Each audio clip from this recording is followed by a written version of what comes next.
본인은 저축과 부동산 위주로 자산을 축적했던 평범한 재테커입니다. 사치품과 쇼핑 등에 관심이 없으며 평범 이하로 살아오며 돈 모으기 시작한 지 10년이 넘어서야 첫 부동산을 매수했습니다. 하지만 작년부터 더 이상 부동산 매수를 고려하지 않고 모든 자산을 연금계좌 및 주식으로 이동하고 있습니다. 부동산은 최대한 빠른 시기에 처분하려고 노력하고 있습니다. 이유는 다음과 같습니다. 첫 번째, 부동산은 문제가 너무 많지만 정부는 해결 의지가 없습니다. 정부는 항상 땜질식법을 만들 뿐이지 근본적인 원인을 막는 데는 관심이 없습니다. 최근에 전세 사기 대란만 보더라도 정부에서 모든 데이터를 가지고 관리했더라면 발생하지 않았을 것입니다. 올바른 정치인들이 많았다면 계속된 부동산 사기를 파악해서 대비를 했어야 합니다. 지금의 한국 정치인들은 국민보다도 본인들이 받아먹을 연금 및 경제적 이득, 그리고 사회이상을 위해 존재하는 것 같습니다. 수십 년 전부터 사기꾼들이 전세제도를 가지고 사기를 칠 수 있는 이유는 정부와 정치인들이 개인에게는 관심이 없기 때문이라고 볼 수 있습니다. 2000년도 전후 PC방과 온라인 게임 등을 시작으로 인터넷망 보급률이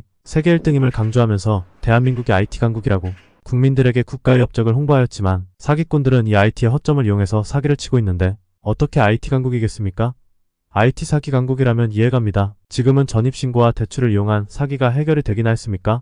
저는 나름 부동산을 보유한 사람임에도 자녀들의 미래가 걱정되어 이와 같은 생각을 하고 있습니다. 두 번째, 부의 분배의 비현실적 상황. 자본주의에서 부의 평등은 이루어질 수 없습니다. 노력을 더 많이 하고 운이 따른다면 차이는 더 커지기 때문이죠. 하지만 부동산 자산을 가지고 사람을 평가하고 부의 분배가 이루어지는 한국에서는 태생부터 서울인 사람과 아닌 사람의 차이는 좁혀지기 힘듭니다. 하지만 주식은 부의 역전을 가능하게 하거나 지방 생활을 하더라도 의식주만 해결이 된다면 더 좋은 효율을 가지는 자산이 됩니다. 절세계좌 안에서의 미국 주식 투자는 부의 차이를 역전하기는 어렵더라도 가까이 따라잡을 수 있는 가능성이 높습니다. 자산이 많은 사람이라고 10만원짜리 스타벅스를 먹진 않기 때문입니다. 최근에 한번 계산을 해본 적이 있습니다. 만약 20년 전에도 연저펀이 있었다면 월 50만원씩 연저펀을 통해 미국 ETF를 샀을 때 지금보다 더 좋은 효율로 자산을 만들었을 거라는 계산이 나왔습니다. 급여가 증가하여 더 많은 자본을 투자했을 때는 지금보다 더 많은 부를 축적했을 것입니다. 세 번째, 미래의 불안감. 대한민국의 출생률은 약 0.7%입니다.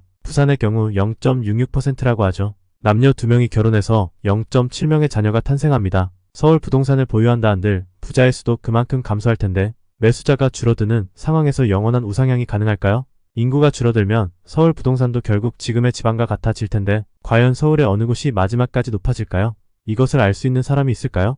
인구가 줄어들면 국력이 줄어듭니다. 국력은 경제, 국방, 기술력 등등 모든 것을 아우릅니다. 대한민국의 반도체가 대단하다고 하지만 반도체 업계에서 대부분은 미국의 기술입니다. 반도체가 한국이 잘하는 디램 같은 저장 장치에만 있다고 생각하면 안 됩니다. 또한 생산을 한국에서 하더라도 수출은 미국 법의 통제를 받습니다. 미국의 통제를 받는 한 더 크게 성장할 방법은 없을 것입니다. 또한 미국은 다시 반도체 부흥을 위해 엄청난 정부 자금을 투입하고 있습니다. 국력의 차이와 미국의 법을 따라갈 수밖에 없는 대한민국에 어떤 미래가 있을까요? 과거 찬란 역사를 만들었던 유럽은 아프리카와 동아시아로 진출하고 총과 칼로 그들을 수탈해서 발전했고 그만큼 높은 부를 쌓고 미래를 가져갈 수 있었지만 지금의 유럽은 미국 소득의 50%밖에 되지 않고 삼성전자 같은 기업 또한 한두 개밖에 존재하지 않습니다. 왜 이렇게 되었을까요? 한국도 마찬가지입니다. 반도체의 영원한 1등을 위해서 노력해야 하지만 지금의 신세대들에게 암울한 미래만을 보여주는 상황에서 누가 노력을 하고 열심히 하겠습니까? 대한민국이라는 체력 약한 국가에서 왜 코인 한탕주의가 높을까요? 2002 월드컵 시절과 같았던 국뽕은 이제 없습니다. 개인의 삶이 중요하지 국가가 중요하지 않은 시대가 오고 있습니다. IMF 같은 위기가 또 오면 더 이상 금모으기 운동 같은 것은 성공하지 않을 것입니다. 여기까지가 현재 대한민국의 미래가 없다고 생각하는 큰 이유들입니다. 저와 함께 조용히 자산을 축적하고 좋은 미래를 만들어가고 싶으신 분들이 많이 있었으면 좋겠습니다. 그리고 저의 채널이 도움이 되었으면 좋겠습니다. 그리고 제 채널의 이름이 부엉이재테크인 이유는 나의 자산 증식 수행과 결과를 주변에 알리지 말라는 뜻입니다. 행복이란 상대적인 것이기 때문이고 돈 자랑은 불필요한 걱정을 만들어낼 수 있습니다.